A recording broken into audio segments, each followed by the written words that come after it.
Hello friends, इस video में हम लोग बात करेंगे कि दो चीजें हैं। बाजार मांग की बात कर लेंगे, बहुत ही आसान है वो। उससे पहले ये उससे भी ज्यादा आसान है, ये बात हम लोग ऑलरेडी कर चुके हैं। इसमें क्या है, इधर आपका प्राइस आ जाएगा, यहाँ पर क्वांटिटी डिमांडेड आ जाएगी कि आपको वस्तु की कितनी मात्रा की आवश्यकता है, कितनी मात्रा आप लोगे। तो देखो, एक तो मांग वक्र में शिफ्ट होती है, हम लोगों ने देखा था कब हो रही थी, जब आय बढ़ जा रही थी या आय कम हो जा रही थी। दूसरा देखा था जब स्थानापन्न वस्तुएं थी या फिर पूरक वस्तुएं थी। और तीसरा है जब रुचि बदल जाए। उसकी बात हम लोगों ने नहीं की थी, लेकिन आप समझिए कि मान लीजिए यहां पर प्राइस है और यहां पर क्वांटिटी डिमांडेड है और चाय की बात है। किसकी चाय की बात है? चाय की बात। तो मैं पहले इतनी मांग किया करता था, अब अचानक से क्या हुआ कि मुझे बिल्कुल चाय, ऐसा लगा कि अब मैं चाय पीऊंगा ही नहीं, है ना। या फिर मान लीजिए बाबा रामदेव के कोई भक्त हैं जिन्होंने सोचा कि पहले बहुत कोल्ड ड्रिंक पिया करते थे, फिर उन्होंने सोचा कि नहीं नहीं, अब तो कोई भी कार्बोनेटेड ड्रिंक मैं पीऊंगा ही नहीं, मैं भी नहीं पीता हूं। तो अचानक से क्या हो सकती है, मांग गायब भी हो सकती है। तो अभिरुचि और अधिमान, ये तो बहुत ही अलग गेम खेलते हैं। और आमतौर पर आप ऐसा समझ लीजिए कि रुचि कम हो गई तो आप क्या करोगे, हर प्राइस पर उसकी मांग जो है वो कम हो जाएगी। और वही चीज ज्यादा रुचिकर लगने लगी तो आप उसकी ज्यादा मांग कर लोगे। तो यहां पर भी क्या होगा, हर प्राइस लेवल पर, हर कीमत पर जो है वो आप कितनी मात्रा की मांग कर रहे थे वो बदलता जाएगा, समझ रहे हैं। और इसलिए पूरा का पूरा मांग वक्र क्या हो जाएगा, शिफ्ट हो जाएगा। तो शिफ्ट कब होती है, जब ये तीन चीजों में अंतर आ रहा हो। किसमें? आपकी आमदनी में, स्थानापन्न वस्तु जो है उसकी कीमत बढ़े या घट जाए, कोई पूरक वस्तु है उसकी कीमत बढ़े या घट जाए, या फिर आपकी रुचि अचानक से बदल जाए। कि कोई बहुत सारे फैक्टर्स हो सकते हैं। कई बार मोटिवेशन आ जाता है, कई बार कई लोग सिगरेट फूंकते हैं, है ना, सुट्टा का बहुत चलन चलता है। तो जो भी कोई सिगरेट फूंक रहा है, अचानक से क्या होगा, उसको मोटिवेशन मिल गया कि नहीं नहीं नहीं, ये तो शरीर के लिए बहुत खराब चीज है, तो अब मैं इसको छोड़ दूंगा। तो अचानक से उस व्यक्ति के लिए क्या हो जाएगा, मांग बिल्कुल खत्म हो जाएगी। तो अगर आप रुचि और अधिमान की बात करोगे या आय की, इन तीनों में से किसी की भी बात करोगे, इनमें से कोई भी परिवर्तित हो रहा है, तो क्या हो जाएगा, वस्तु की जो मांग है वो अचानक से बिल्कुल खत्म होना स्टार्ट हो जाएगी, या कम हो जाएगी या ज्यादा हो जाएगी। किस तरह का परिवर्तन होगा, लेकिन शिफ्ट होगी। ऐसा नहीं होगा जो मांग वक्र है आप उसके अलोंग नहीं जाओगे, समझ रहे ना, मांग वक्र की दिशा पर नहीं चलोगे। पूरा का पूरा मांग वक्र उठ करके ही अलग आगे या पीछे हो जाएगा, मतलब शिफ्ट हो जाएगा। ठीक। अब मांग वक्र के अलोंग कब जाओ, मांग वक्र के अलोंग आप तब जाते हो जब आपको बोल दिया जाएगा ये तीनों चीजें फिक्स्ड हैं। क्या बोल दिया गया कि ये कैसी रहेंगी, अपरिवर्तित हैं। अगर ये तीनों अपरिवर्तित हैं, फिर हम लोग क्या करते हैं, किसी वस्तु की कीमत और उस वस्तु की कितनी मात्रा की मांग होगी, इसके बीच में हम लोग एक कर्व बनाते हैं, एक वक्र बनाते हैं, और उसी वक्र को क्या बोल देते हैं, मांग वक्र। अब ये सब मान लीजिए अपरिवर्तित है, आपका टेस्ट एंड प्रेफरेंसेस यानी कि रुचि और अधिमान नहीं बदल रहा, आपकी इनकम भी उतनी है, वस्तुओं की कीमत, जो भी सब्स्टिट्यूट्स हैं, जो भी कॉम्प्लीमेंट्स हैं, उन सारी वस्तुओं की कीमत भी नहीं बदल रही है। उस स्थिति में अगर इस वस्तु की प्राइस जो है वो बढ़ जाएगी तो आप यहां पहुंच जाओगे, कम हो जाएगी तो आप यहां से लुढ़क करके यहां पे पहुंच गए। इसका मतलब क्या हुआ, जब कम हो गई तो आप ज्यादा क्वांटिटी मांग रहे हो, जब यहां पर है यानी कि प्राइस ज्यादा है तो आप कम क्वांटिटी मांग रहे हो। यानी कि कितनी मात्रा मांग रहे हो ये कैसे निर्धारित हो रहा है, इसी पर आप ऊपर नीचे डोल रहे हो, समझ रहे हो। गेंद हो, गेंद बन गई है, अब गेंद नीचे जा रही है या ऊपर जा रही है, ये किस पर निर्भर कर रहा है, ये निर्भर कर रहा है सिर्फ और सिर्फ प्राइस पर। क्यों? क्योंकि यहां पर जो कीमत है वो क्या है, वो इंडिपेंडेंट है, वो स्वतंत्र परिवर्ती है, वो इंडिपेंडेंट वेरिएबल है।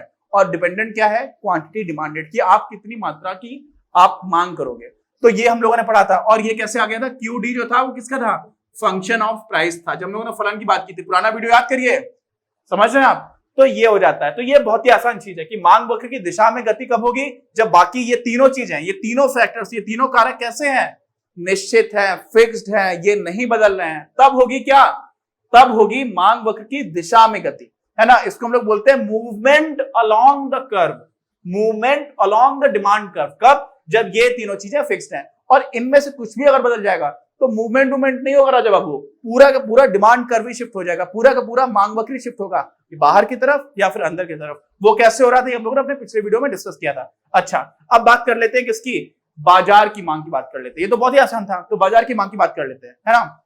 देखिए, यहां पर हम लोग बात करेंगे बाजार मांग की। किसकी बात करेंगे, बाजार मांग की। बाजार मांग का मतलब क्या हुआ, बाजार में तो बहुत सारे लोग हैं, एक कंज्यूमर है, दूसरा कंज्यूमर है, तीसरा उपभोक्ता है, चौथा उपभोक्ता है, सारे लोग हैं, बहुत सारे लोग हैं।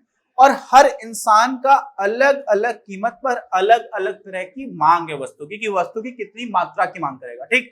अब हम लोग आसानी के लिए एक कॉन्सेप्ट बीच में आया था जो मैंने अभी तक आपको स्किप कर दिया है, कॉन्सेप्ट नहीं था, मांग वक्र हम लोगों ने देखा था, तो मांग वक्र हम लोग का कैसा बन रहा था, हमेशा एक ऐसा वक्र बनता था, ऐसा बना करता था, है ना। और वहां पर आ जाता है कि लीनियर मतलब एक रैखिक, जो एक रेखा पूरी पूरी बन जाए, वैसे मांग वक्र की बात की थी, जो रियल लाइफ में नहीं होता है। तो वो मैं आपको बता भी दूंगा नोट्स में, उसी वीडियो के नोट्स में भी आपको मिल जाएगा जिसमें मैंने बताया था। बट मांग वक्र का रैखिक रूप सीधा सीधा नहीं बताया था। लेकिन आप ये सोचिए कि अगर कोई भी वक्र है ना, उसमें दो कोई भी बिंदु आप ले लो, जरूरी नहीं है आपको रैखिक लेकर के, लेकिन उससे आसान हो जाएगा, देखना आसान हो जाएगा, इसलिए हम लोग अभी रैखिक ले लेते हैं। जैसे पृथ्वी है, पृथ्वी हम लोग जानते हैं कि लगभग गोल है, अंडाकार है लेकिन लगभग वो गोल है। लेकिन आपको क्या ऐसा दिखता है कि जो सड़कें हैं वो ऐसे घूमती हुई जा रही हैं? ऐसा तो नहीं लगता है। क्यों? क्योंकि इतनी बड़ी है और हम लोग इतने छोटे हैं कि हमको वो काफी हद तक सीधा दिख रहा होता है। ऐसे ही कोई मांग वक्र है, उस पर आप दो बिंदु ले लोगे और मांग वक्र पर दो बिंदु अगर बहुत पास पास होंगे तो वो एक सीधी रेखा में भी माने आ सकते हैं, है ना। तो ये सब मैंने क्यों बताया? ये इसलिए बताया क्योंकि यहां पर हम लोग क्या करने की कोशिश करेंगे, बाजार में कितनी मांग है वो निकालने की कोशिश करेंगे, समझ रहे हो, पूरे बाजार में। तो पूरे बाजार में मांग क्या होगी? मैं हूं, मुझे 5 रुपए का अगर आप पार्ले जी बिस्किट दे रहे हो तो मुझे 2 चाहिए, मेरा दोस्त है उसको 1 चाहिए, मेरे चाचा जी हैं उनको 3 चाहिए, सब लोगों को अपना अलग अलग हिसाब से चाहिए, ठीक। तो सारे लोगों को 5 रुपए पर कितने पार्ले जी बिस्किट चाहिए है, अगर पूरे बाजार में आपको पता चल जाए तो आपको पार्ले जी बिस्किट की पूरे बाजार में कितनी मांग है ये पता चल जाएगा। बस यही करना है। यानी कि बाजार की मांग क्या हो गई? सारे कंज्यूमर्स की जो भी मांग है, सारे उपभोक्ताओं की मांग को आप जोड़ दो। अब सारे तुम बना नहीं सकते हैं, तो हम लोग ये देखेंगे कि 2 को बना करके देखते हैं। 2 को आप जोड़ दोगे, उसके बाद से तीसरे का आपको मिल जाएगा। तो 2 में ही हम मान लेते हैं कि अगर 2 हमारे पास उपभोक्ता हैं तो हम कुल मांग कैसे निकाल सकते हैं। एक ऐसा बाजार है जहां पर सिर्फ 2 उपभोक्ता हैं, तो वहां पर हमें बाजार की मांग निकालनी, तो हम कैसे निकालेंगे? तो देखिए, ये आपका यहां पर प्राइस लेवल होता है, सबको पता है। यहां पर क्वांटिटी डिमांडेड हो गई, है ना, यानी कि कितनी मात्रा आपको चाहिए। यहां पर भी फिर से प्राइस लेवल आ गया, यहां पर आपकी क्वांटिटी डिमांडेड आ गई, ठीक। अब ये पहले इंसान की है तो यहाँ पर QD1 लिख दिया, ये दूसरे इंसान की है, दूसरे कंज्यूमर की है, दूसरा लिख दिया। यहां पर क्या हो गया, ये तो प्राइस है, और यहां पर किसकी है राजा बाबू? क्वांटिटी डिमांडेड किसकी? मार्केट की, इसलिए M लिख दिया, ठीक है। और QDM क्या है यहाँ पर? वास्तव में जो QDM है ना, वो क्या हो जाएगा? QDM जो है वो हो जाएगा आपका QD1 प्लस QD2, समझे? क्यों? क्योंकि बाजार की कुल मांग जो है वो सारे लोगों की अलग अलग मांग, जो भी कितनी मात्रा की मांग हो रही है उसको आप जोड़ दोगे हर प्राइस लेवल पर, तो आपको क्या मिल जाएगा? पूरे बाजार की मांग मिल जाएगी। बहुत ही आसान है, मतलब बिल्कुल लल्लू कॉन्सेप्ट है, ठीक। क्या कर देंगे, मान लीजिए ऐसे करके आपको एक लाइन खींची हुई है, यहां पर इनका कुछ ऐसी मांग है, ठीक है। ये ज्यादा सेंसिटिव इंसान है। सेंसिटिव क्यों है? क्योंकि यहां पर देखिए, ये ज्यादा सेंसिटिव कैसे, मैंने बोला ये प्राइस सेंसिटिव है। यहां पर आप क्या कर दे रहे हो, प्राइस अगर यहां पे कुछ कर दे रहे हो तो ये इतना ही ले रहे हैं, लेकिन प्राइस थोड़ा सा भी आपने कम किया तो ये बहुत ज्यादा लेने लगे। और इनके केस में क्या हो रहा था, यहां पर इन्होंने भी इसी को आप अगर वापस ले आओगे, देखो इस प्राइस लेवल पर ये कितना मांग कर रहे थे, देखिए ये इंसान इतना मांग कर रहा है ना। और यहां पर जब आप चले जाते हो तो बढ़ा तो इनका भी बढ़ा, लेकिन ये पहले इतनी मांग कर रहे थे, कितनी? देखिए पहले यहां पर थे, इस पॉइंट को मैंने बोल दिया A, और उसके बाद से जब प्राइस, और ये था आपका P1 और यहां पर P2 हो गया प्राइस, तो जब प्राइस P2 है तो ये कहां पर पहुंच जाते हैं? A से पहुंच जाते हैं B पर, ठीक। अब समझिए, ये इंसान कहां पर थे भाई साहब? ये थे आपके C पर, और ये कहां पर है? ये है D पर। यानी कि जब प्राइस आपका P2, प्राइस वही है, P2 है, P2 पर ही, इसलिए मैंने उसको सीधा बनाया था।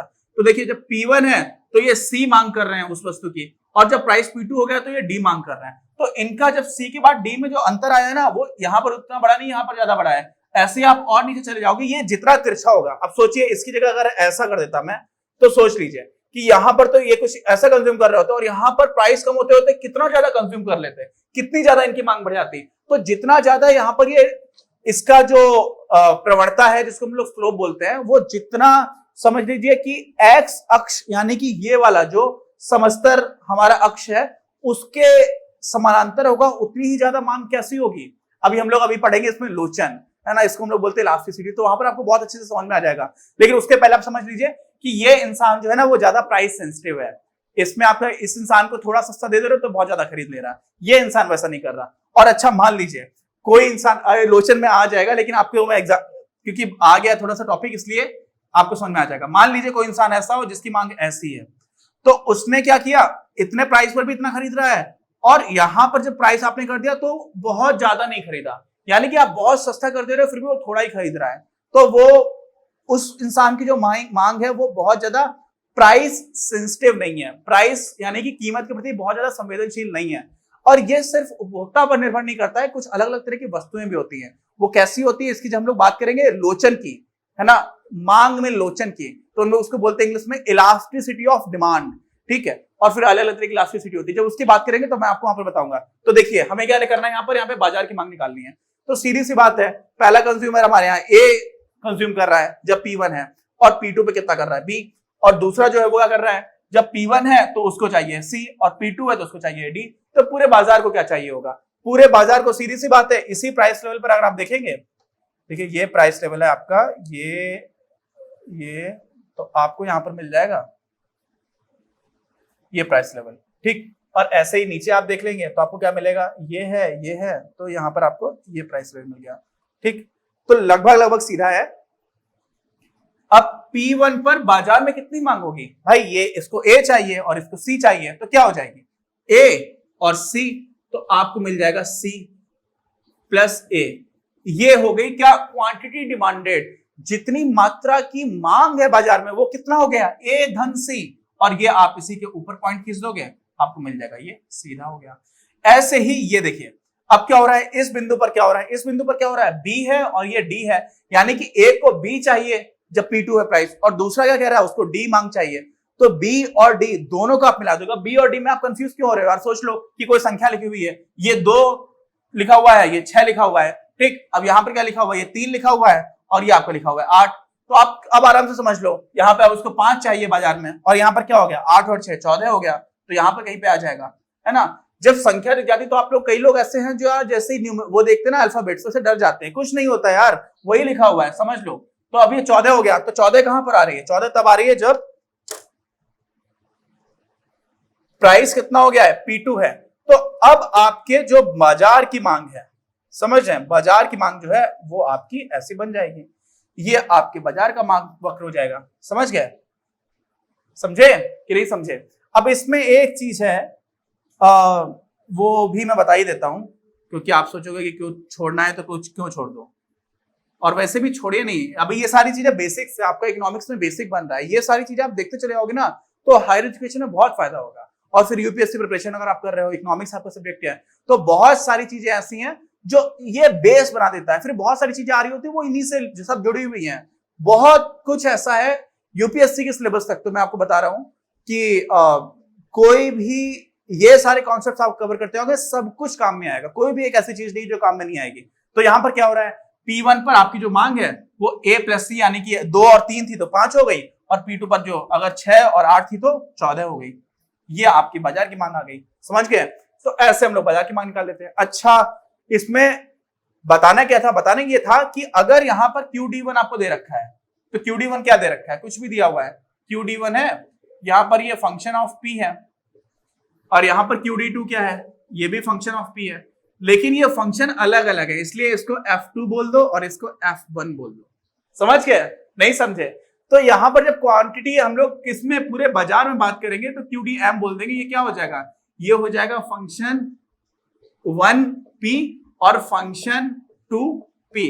अब ये देख करके किसी को अटैक पड़ जा रहा है तो वो नहीं पढ़ना चाहिए। क्यों नहीं पढ़ना चाहिए, यहां पर देखो फंक्शन है यार प्राइस का ही, प्राइस नहीं बदल रहा है, प्राइस एज ए वेरिएबल, जो परिवर्ती है, जो वेरिएबल है, जो चर है, वो तो प्राइस है, वो कीमत है। और कीमत पर किस तरह से मांग आ रही है, इस इंसान की मांग अलग तरह से आ रही है, इसकी अलग तरह से आ रही है, इसलिए दोनों को प्राइस से निकल करके जो क्या आ रही है, मांग आ रही है कि कितनी क्वांटिटी मांग करेगा, वो अलग अलग है, इसीलिए इसको फंक्शन 1 बोल दिया, इसको फंक्शन 2 बोल दिया। तो बाजार की क्या हो जाएगी, दोनों को आप मिला दोगे, है ना। अच्छा, तो यहां पर नया क्या बताना था, एक तो ये चीज थी। अब साथ में ऐसा भी हो जाता है कि मान लीजिए एक इंसान है, वो इसी को आप पीछे बढ़ा दोगे तो यहां पर इसकी शून्य हो जा रही है, इसकी मांग यहीं पर शून्य हो जा रही है, ठीक। और ये वाला जो शून्य हो रहा है पॉइंट, ये नीचे आ रहा है, समझ गए।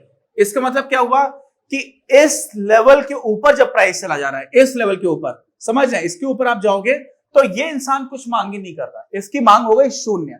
तो इसके ऊपर की जो मांग बचेगी बाजार में तो सिर्फ इस इंसान की आएगी। क्यों? क्योंकि इसकी जो है वो शून्य नहीं हुई है।